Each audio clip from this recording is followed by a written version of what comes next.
Hello everyone. Our project is called Designing a Fault-Tolerant Distributed Messaging System. Our team members are Ravin Thilakarathna, Karunarathna, Tharuka, Thewmika and me, Chaturanga. In this project, we built a system that can send and receive messages between servers. Even if some of them fail, the main goal is to make the system reliable, strong and always working. Let me give a short introduction to our project. A distributed messaging system allows many computers to share and send messages to each other. These systems are used in cloud application, online services, and big data systems. Our project focuses on four main goals: high availability, fault tolerance, consistency, scalability. In simple terms, our system helps messages move safely and quickly between servers, even if one part stops working. The main problem we want to solve is how to keep sending messages safely when a server fails. In distributed system, many computers work together. If one fails, other must still continue without losing data. To slow this, our project focus on fault tolerance, data consistency, leader election, and synchronization. So overall, our project makes sure the system can detect problems, recover automatically, and keep delivering messages without loss.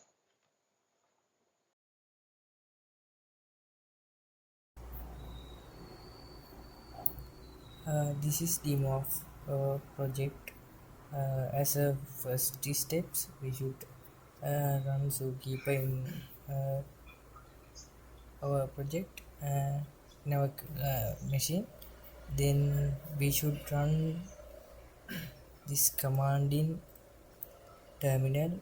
Now go to our project directory and run this command. This command is for running the server in this given port. We can change the port in this command. Server port 88. Then this is server ID. We can change anything node. I gave it to server 82. We can give it node 1, node any ID, and then we can run it. Then it's running the server in port 8082.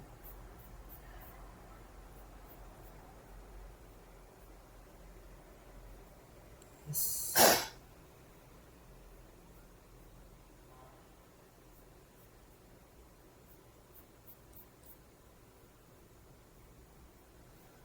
Yes, port 8082. Then we can run uh, different servers in different ports, like uh, any port number we are given, like in here we can give port 8083. So in here it runs node in port 8083. So we can run. So it's running the server in the port 8083, and then we can go to the port localhost. Here this is the message interface of the our server. This is a port 8081 server's interface. This is port 8082's interface, and this is port 8083 interface. In here there's a cluster node. It's online. There's online nodes which is running in the local machines. If node down, it will be disappear in this panel. uh, so we can in localhost 8081 we can select the server, which server is receiver, and this is sender is always that server is sending. We can choose the server that we are sending message, and we can type a message which is test, then it send message and it's giving a success message. And in here messages, it shows that port 8081 sends a message to port server 8082. This is the server id. We can change this server id names in when it's running command. Then port 8081 sends to the message to the port 8082. Then we can see in the port 8082 there's a messaging that received from the port 8081 to the message is test. Also we can in here 8081 we can send the message to the we can send a message to the I am sending message to the port 8083 test 3. I am sending message, and here this shows that sent the message from port 8082 to 8083. Now we can see in port 8083 there's a received message from 8082. That message is test 3. And also we can see the leader node when we click this button. Leader node is 8081. We in here I will down the port 8081 so we can see the leader is changing process. In here you can refresh, is disappear in the port 8081 is disappeared from all, and this interface will be disappeared because 8081 is already down service. Again running the port 8081 is in here, then I will refresh the nodes, then it's 8081 is appears again. Now 8081 is again online. In here we can see replicas of the 8081 port.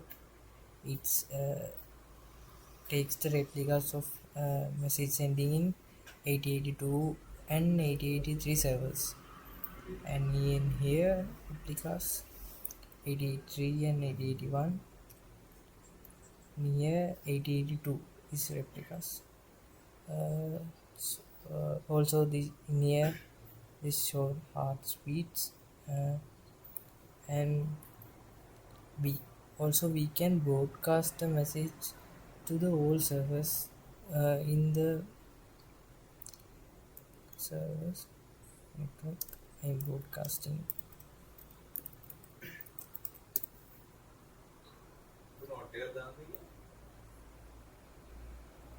I'm sending the message. So all nodes received the message that broadcast from port 8081. Here port 8082 is receiving port broadcast message, and port 8083 is received the broadcast message also.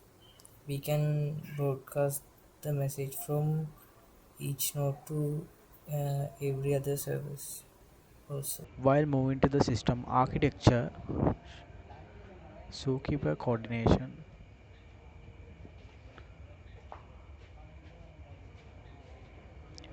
While moving to the system architecture, we will be using Spring Boot backend and REST clients, lead election, replication, and the message flow.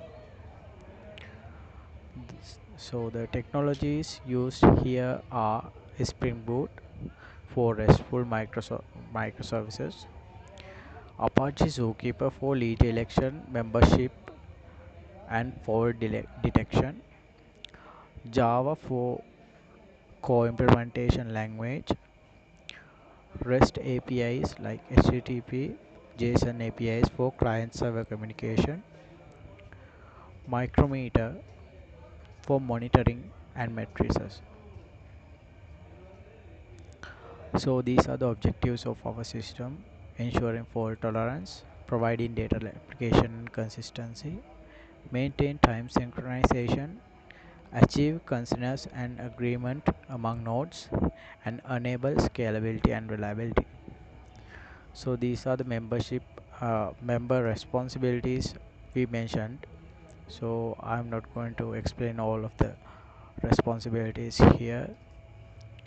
So these are the core features: message persistence and reply, zookeeper based service discovery, quorum enforcement for consistency, read repair and anti entropy synchronization, logical and physical timestamps, reader based write routing, monitoring metrics and failure alerts. While moving to my part, IT 23 68 91 76, I will be doing fault tolerance and design part in our project. So here's how our system keeps working and keeps messages safe when servers fail. So what is fault tolerance? Fault tolerance means the system continues running and doesn't lose confirmed messages even if some servers crash or get disconnected. So the core idea is we run several servers together. So in those servers, one is the leader and others are followers. So the messages are written to the leader and copied to followers. Here, why replication is matter. Here each message is stored on multiple servers. If one server dies, another still has the data. This avoids a single point of failure. So how we know a server failed? We used heartbeats mechanism. A server sends small "I'm alive" heartbeats. So in this, zookeeper watches this. If heartbeats stop, that means we treat that server as failed. While moving to leader failover, if the leader fails, zookeeper triggers a quick election. That means a follower becomes the new leader and continues from the latest committed message, so clients can resume with minimal pause. So then after quorum and safety, the leader confirms a write only after majority of server have the same message. This slightly increases latency but prevents losing acknowledged data. Let's move into the catching up after failures. If a follower goes down, the leader keeps serving. When the follower returns, it pulls missing messages and catches up automatically. In this system, the client behavior. Here, clients discover the current leader via zookeeper. If there's a failure, they may see a brief reconnect, then continue sending and reading as usual. So, in this fault tolerance, here are the things what we tested. So we kill the leader. In that case, a new leader elected. That means leader election. So no lost or duplicated messages. And again we killed a follower. But the rights continues. Follower caught up on return. Then we simulated slow networks. It commits wait for majority, favoring safety over speed. While moving to the trade-offs, replication costs extra network and storage, and then waiting for a majority adds a bit of write latency.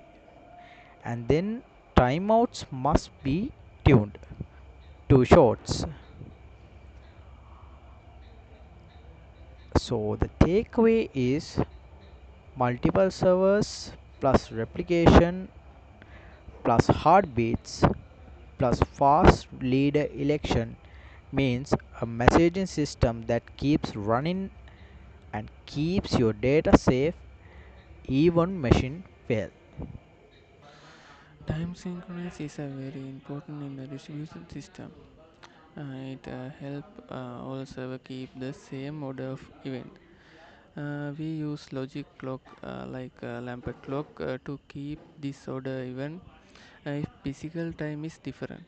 A small ordering buffer is used to make sure message and process in the right order. We also added detection, so if one node's time got off, the system can alert us quickly. Now I'll explain how our system handles time synchronizations, which is an essential part of maintaining consistency in our distributed environment. In a distributed messaging system like ours, multiple servers run on different machines. Each of these servers has its own system clock, which can slightly drift over time. Even a small clock difference, for example, few hundred milliseconds, can cause message to appear out of order or affect the order in which event are proceed. To solve this, we implemented a time synchronization module that ensure all nodes in system operate with consistent understanding of time.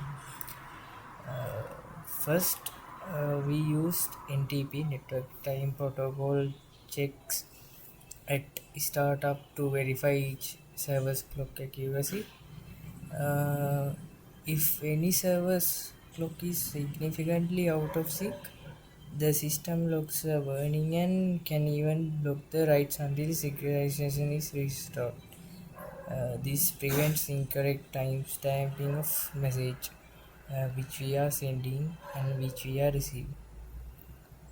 Second, we use logical clocks, specifically uh, lamp, Lamford timestamp clock to maintain casual order between messages.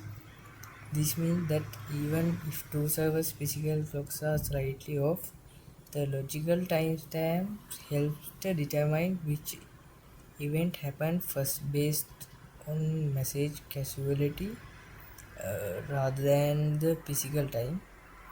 Additionally, we include per receiver order buffers which temporarily hold the message that arrive of order due to the network delays.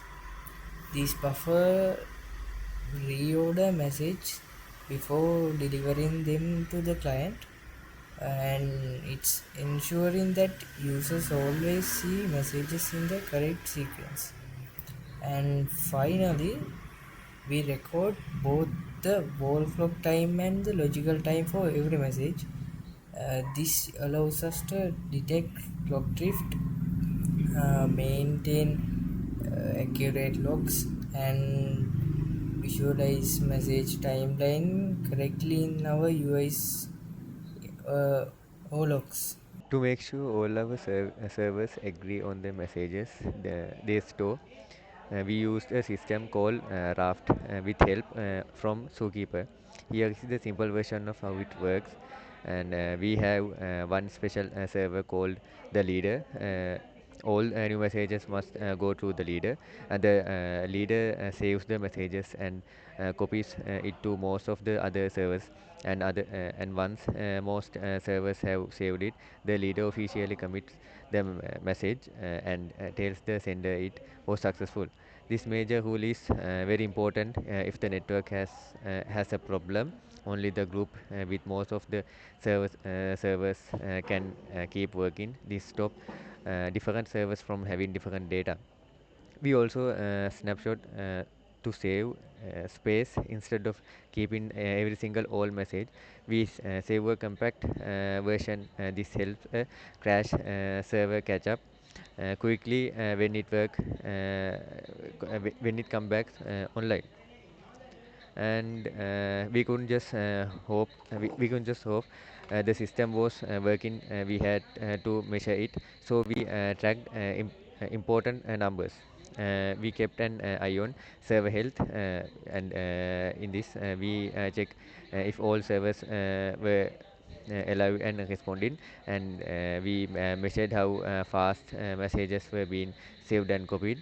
And we uh, counted how many messages were being sent and delivered successfully. The problems are we set up alarm to warn us if a server went down on if their clocks were out of synchronization. This helps us to find problems during testing and prove that our system was reliable. We didn't build the whole system at once, and we built it step by step in four main phases. In our first phase, it is we name as the basics. In that phase, we build the core features, making managers safe and long, copying them to multiple servers, and letting clients switch to a new server if one failed. And second phase is making it stronger, and we added tools to fix missing data between servers and to make sure messages were delivered in the right order. And in third step, we make it smarter. In that we finished the agreement system to all servers stay in synchronized. And we add a way to save space by compressing all data. And final step, we making it better. And under that we tested a way to use less storage, and then ran lots of tests to see how the system performed under the heavy load. Thank you. And it's a quick change to the website. And this is challenge for using our project when we implement our project, handling leader election delays and managing concurrent write during network speed, and balancing consistency versus performance trade-offs. This is the main key challenges that we face in our when implementing our system. So next slide, we talk about result and observations. This is our results and observations. System image. Our fault tolerance message system remains available during node failures. Fault tolerance messages recover from WL, and lead election restores right path, and consistency method occurs replicas. This is the advantages that we got from our system implement and values. Deep understanding of distributed coordination, practical use of Zookeeper and consciousness, and explore to real world fault tolerant design patterns. These are the main key things that we got from our project. And thank you.